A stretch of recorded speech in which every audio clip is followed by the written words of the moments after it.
तो देखिए, महाकुंभ को लेकर अभी भी समाजवादी पार्टी की सुई ऐसा लग रहा है कि अटक गई है। लगातार एक ही बात बोलते दिखाई दे रहे हैं। इस पर बीजेपी के बड़े चेहरे भी जवाब दे रहे हैं और कह रहे हैं कि मुद्दा ही नहीं है उनके पास। सुनिए जरा।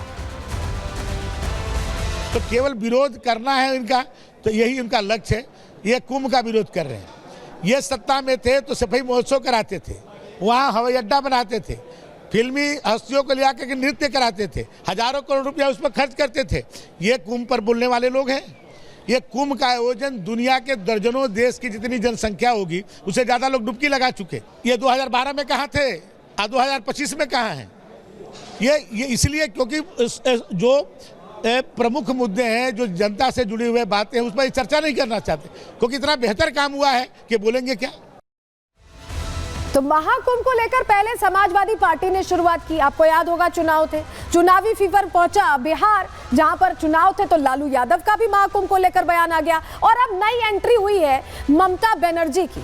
अब कोलकाता से भी महाकुंभ को लेकर ऐसा बयान दिया गया है कि आप हैरान हो जाएंगे कि क्या इन्हें सनातन का बिल्कुल सम्मान नहीं है, सिर्फ वोटों के लिए। सुनिए जरा। महाकुंभ अभी नाइबा बोललाम, ওটা এখন মৃত্যু কুম্ভ হয়ে গেছে। মৃত্যু কূপের মতো আমি মহাকুম্ভকে সম্মান করি, আমি শ্রদ্ধা জানাই, পবিত্র গঙ্গা মাকে আমি সম্মান করি।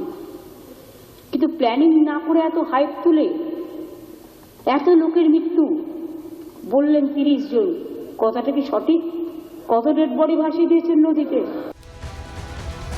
तो देख रहे हैं, जहां पर लोग सनातनी पर्व मना रहे हैं, महापर्व मना रहे हैं, उसी महाकुंभ को क्या संज्ञा दे रही है ममता बनर्जी, मृत्यु कुंभ बता रहे हैं। अब इसको लेकर उनको जवाब देना पड़ेगा, क्योंकि वो सनातनियों की आस्था पर चोट पहुंचा रहे हैं।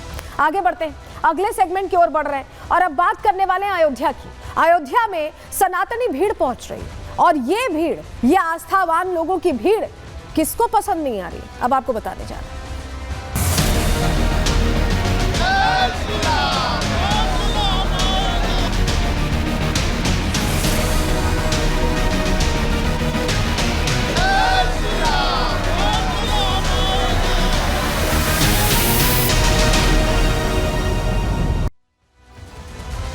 आप देख रहे हैं प्रयागराज में आस्था का महाकुंभ चल रहा है। 144 साल बाद हो रहा है। ऐसे में लोग पहले प्रयागराज पहुंचते हैं, काशी विश्वनाथ में दर्शन करते हैं और फिर अयोध्या में रामलला के दर्शन करने भी पहुंचते हैं। और यही वजह है कि हम देख रहे हैं अयोध्या में भी जन समुद्र लोगों का उमड़ता दिखाई दे रहा है, रिकॉर्ड टूटते दिखाई दे रहे हैं। लेकिन ये सनातनियों की भीड़, ये आस्थावानों की भीड़ किसे पसंद नहीं आ रही, ये बहुत बड़ा प्रश्न है। क्योंकि यहाँ पर लोगों की भीड़ के बीच भगदड़ मचाने की साजिश रची गई, षड्यंत्र रचा गया है। किसने ये षड्यंत्र रचा है, इसकी तह तक जाने की कोशिश हो रही है। लेकिन सबसे पहले जरा आपको बताते हैं कि पूरी खबर क्या है। तस्वीर पहले आपको दिखा देते हैं। तस्वीर आपके लिए जरूरी है समझना, क्योंकि इस तरह के हालात बने हुए हैं कि जहां लोगों की भीड़ पहुंच रही है और लोग रामलला के लगातार दर्शन कर रहे हैं। आंकड़े बढ़ते जा रहे हैं और जरा आपको तस्वीर दिखा देते हैं। चलिए, कैसे यहाँ पर लोगों की भीड़ पहुंच रही है। आस्था का सैलाब आप देख रहे हैं, लोग ही लोग पहुंच रहे हैं और हर कोई रामलला के दर्शन करना चाहता है। प्रयागराज, काशी के बाद यहाँ भी अयोध्या में भी लोगों की भीड़ यहाँ पहुंच रही है। लेकिन ये भीड़, ये सनातनी भीड़ लोगों को पसंद नहीं आ रही। किसे पसंद नहीं आ रही है, प्रश्न बना हुआ है। और वही आपको बताएं, साजिश रची गई है और उसके बाद इसको लेकर FIR की तस्वीर भी आपको दिखा रहे हैं। क्योंकि अब इस मामले में जिसने साजिश रची, जांच हर पहलू पर हो रही है और इसको लेकर बकायदा FIR लिखी गई है। क्योंकि श्रद्धालुओं की भारी भीड़ देखते हुए ड्रोन कैमरा ये पूरी तरह से वहां पर बाधित है, यहाँ इस्तेमाल नहीं किया जा सकता। लेकिन इसके बावजूद किसने ये कोशिश की, चलिए जरा आपको जानकारी देते हैं कि हुआ क्या है अयोध्या में रामलला के दरबार के पास। क्या हुआ है राम जन्मभूमि में, पूरी खबर आपको बताते हैं, जानकारी आपके सामने रख रहे हैं। दरअसल राम मंदिर में बड़ी साजिश नाकाम की गई है। कैसे?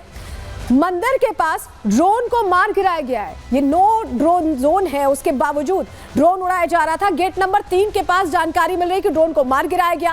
कैमरा ड्रोन को कब्जे में लिया गया है, जांच चल रही है। ड्रोन उड़ाने वाले की तलाश भी की जा रही है कि कौन है वो शख्स जिसने ये ड्रोन उड़ाया है। FIR दर्ज हो चुकी है, हमने आपको कॉपी दिखाई।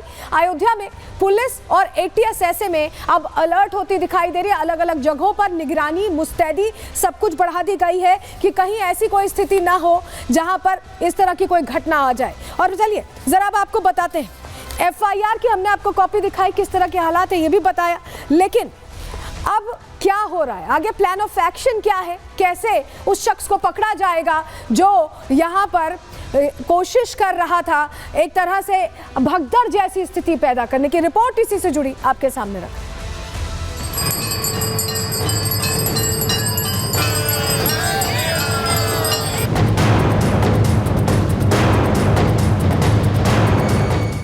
अयोध्या में आस्था का सैलाब है।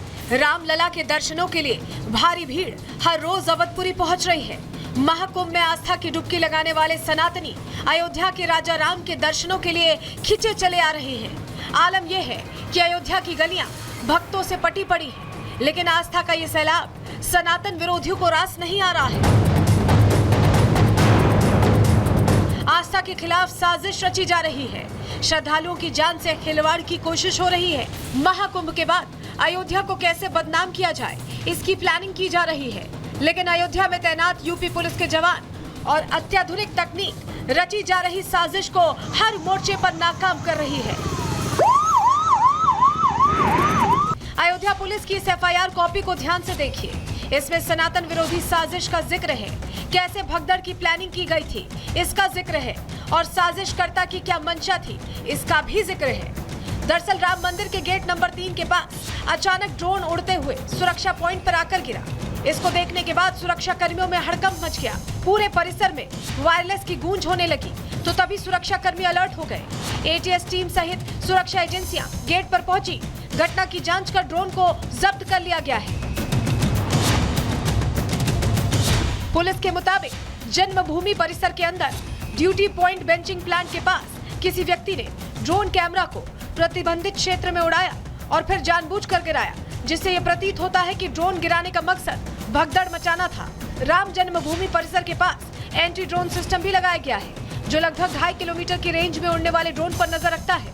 ऐसे में दावा यह भी किया जा रहा है कि संदिग्ध ड्रोन को एंटी ड्रोन सिस्टम ने मार गिराया। फिलहाल पुलिस पूरे मामले की जांच कर रही है, साथ ही ड्रोन उड़ाने वाले अज्ञात शख्स की तलाश भी जारी है। Bureau report, Republic Bharat. तो चलिए आगे बढ़ते हैं और अब अगली खबर का रुख करें। फिलहाल बात अब करने वाले हैं उस साजिश की जो अलग अलग मौकों पर अलग अलग जगहों पर की जा रही है, और यहाँ कट्टरपंथी कैसे दिल्ली से लेकर हिमाचल के हमीरपुर तक हावी होते दिखाई दे रहे हैं। अब बात उनकी करें।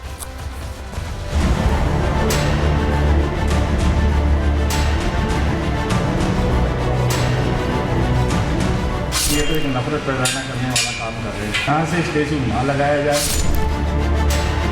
हमारे राष्ट्रीय हीरो महाराणा प्रताप, उनकी प्रतिमा से क्या दिक्कत है इन लोगों को? मस्जिद हर जगह विवाद की वजह दिख रही है, चाहे हम बात करें हिमाचल के हमीरपुर की, चाहे हम बात करें दिल्ली के ब्रह्मपुरी की। मस्जिद की आड़ में कभी महाराणा प्रताप की मूर्ति है, उसे लगाने पर विरोध शुरू हो जाता है, उसको लेकर कोर्ट तक जाने की बात आ जाती है। तो कई हिंदुओं को दिल्ली में, राजधानी में पलायन पर मजबूर कर दिया जाता है। हो क्या रहा है, ये बहुत बड़ा प्रश्न है कि क्या कट्टरपंथी अब सारे फैसले लेंगे? क्या कट्टरपंथी हर जगह अपना एक छत्र राज चाहते हैं कि हिंदू रहे ही ना? ऐसा क्यों हो रहा है, इसी पहलू को अब समझने की कोशिश करेंगे। चलिए सबसे पहले आपको बताते हैं कि पूरी खबर क्या है, क्योंकि जो जानकारी हमें मिल रही है वो हैरान करने वाली है, और हिमाचल के हमीरपुर से यह खबर आई। चलिए आपको बताते हैं पूरा मामला क्या है। दरअसल हिमाचल प्रदेश के हमीरपुर में तनाव की स्थिति बनी हुई है, और महाराणा प्रताप की प्रतिमा लगाने को लेकर यह तनाव फैला हुआ है। मुस्लिम समाज को प्रतिमा लगाने पर आपत्ति है। मुस्लिम सुधार सभा महाराणा प्रताप की प्रतिमा लगाने का विरोध कर रही है। मस्जिद का हवाला देकर महाराणा का विरोध हो रहा है। मस्जिद के सामने चौराहे पर प्रतिमा लगाने पर इन्हें आपत्ति। समझ ये नहीं आता कि जो इतिहास में दर्ज हैं, जिन्होंने हमारे लिए इतना कुछ किया है, और हिंदू मुस्लिम के चश्मे से आखिर उन्हें क्यों देखा जा रहा है, उनकी प्रतिमा को लेकर इतनी तकलीफ क्यों हो रही है, ये अपने आप में प्रश्न है। क्या कह रहे हैं मौलाना साहब, सुन लीजिए पहले। एक छोटी सी मस्जिद है, उसके सामने जो है स्टैचू लगाना चाहते हैं महाराणा प्रताप का, जो कि लगाएंगे महाराणा प्रताप का, बड़ी अच्छी बात है, दूसरी जगह लगाए, थोड़ी सी आगे करके लगाए, लेकिन ये तो एक नफरत पैदा करने वाला काम कर रहे हैं कि मस्जिद के आगे ही लगाएंगे, वो तो गलत तरीका है। हम स्थानीय लोगों की यही मांग है कि यहाँ से स्टैचू ना लगाया जाए।